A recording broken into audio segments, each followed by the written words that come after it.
I landed a job at the sawmill.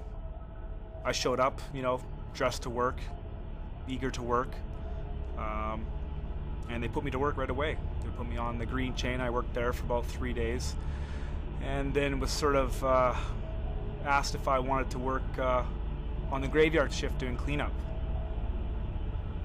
I mean, why the hell was I working alone after only 3 days on the job? Young workers enter the workplace with a particular degree of naivety, I think. They enter the workplace with a high degree of inexperience. I think that young workers these days, perhaps even out in some of the more rural parts of the province, have less experience doing things around mechanical machinery, etc. They really don't know the power of machinery.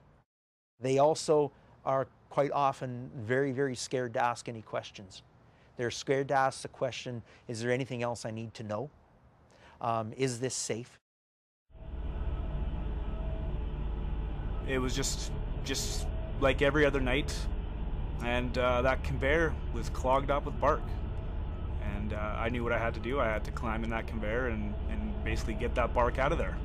It was a matter of me getting off this machine. I usually climbed in and jumped off, about a 7-foot jump. And in the midst of turning myself around to get off this machine, my back of my boot got caught in that chain. And as I struggled to release it, my left foot got too close to that roller, and it caught me, dragging my body in its path. 46 young workers are injured every day on the job in British Columbia, every working day. That's an absolutely ridiculous number. In fact, virtually all accidents can be prevented. From my experience, the ways most young people get injured on the job in manufacturing is probably being struck by objects, being caught in machinery, mobile equipment accidents, including mostly forklifts, and one that may not be evident or be expected would be overexertion, musculoskeletal type injuries.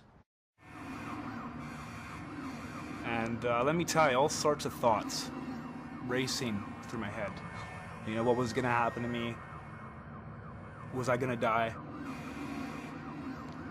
I remember I kind of had a chance to look down at my leg when I was in the ambulance. My coveralls were all cut and torn down the middle, and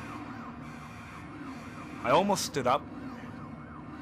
I almost caught a peek, but I stopped myself.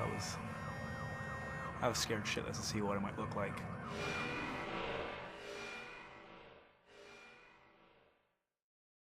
From the moral point of view, everybody should go home to their family and their friends and everybody they love.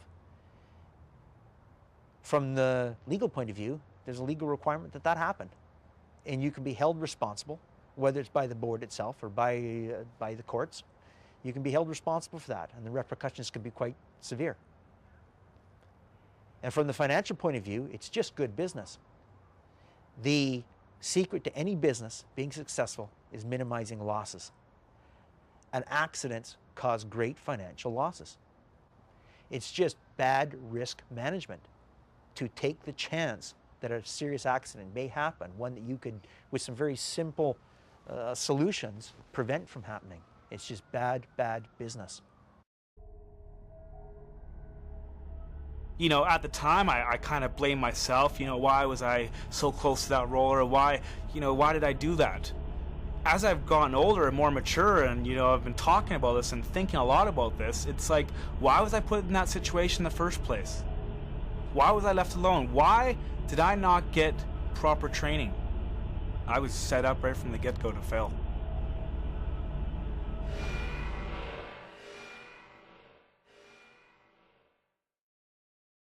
In the past, although the requirement to train was there, the way I gathered evidence on that was to talk to workers about what they'd been trained in and try and make the judgment call as to whether they'd been trained in enough.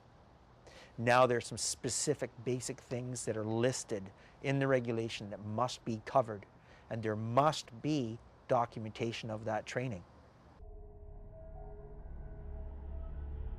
At the end of the day, I'm the guy who lost my leg. I'm the guy that fell through the cracks, that wasn't supervised.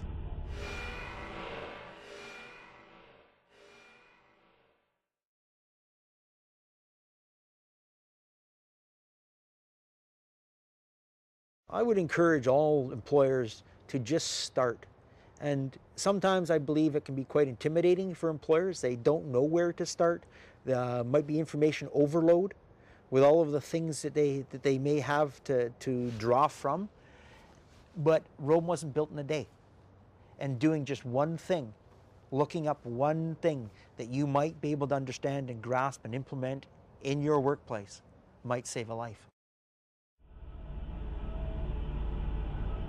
This is what happens with a young worker who is inexperienced, sometimes doesn't get properly trained, eager to please, doesn't ask questions. This is a result of what can happen. So take a look.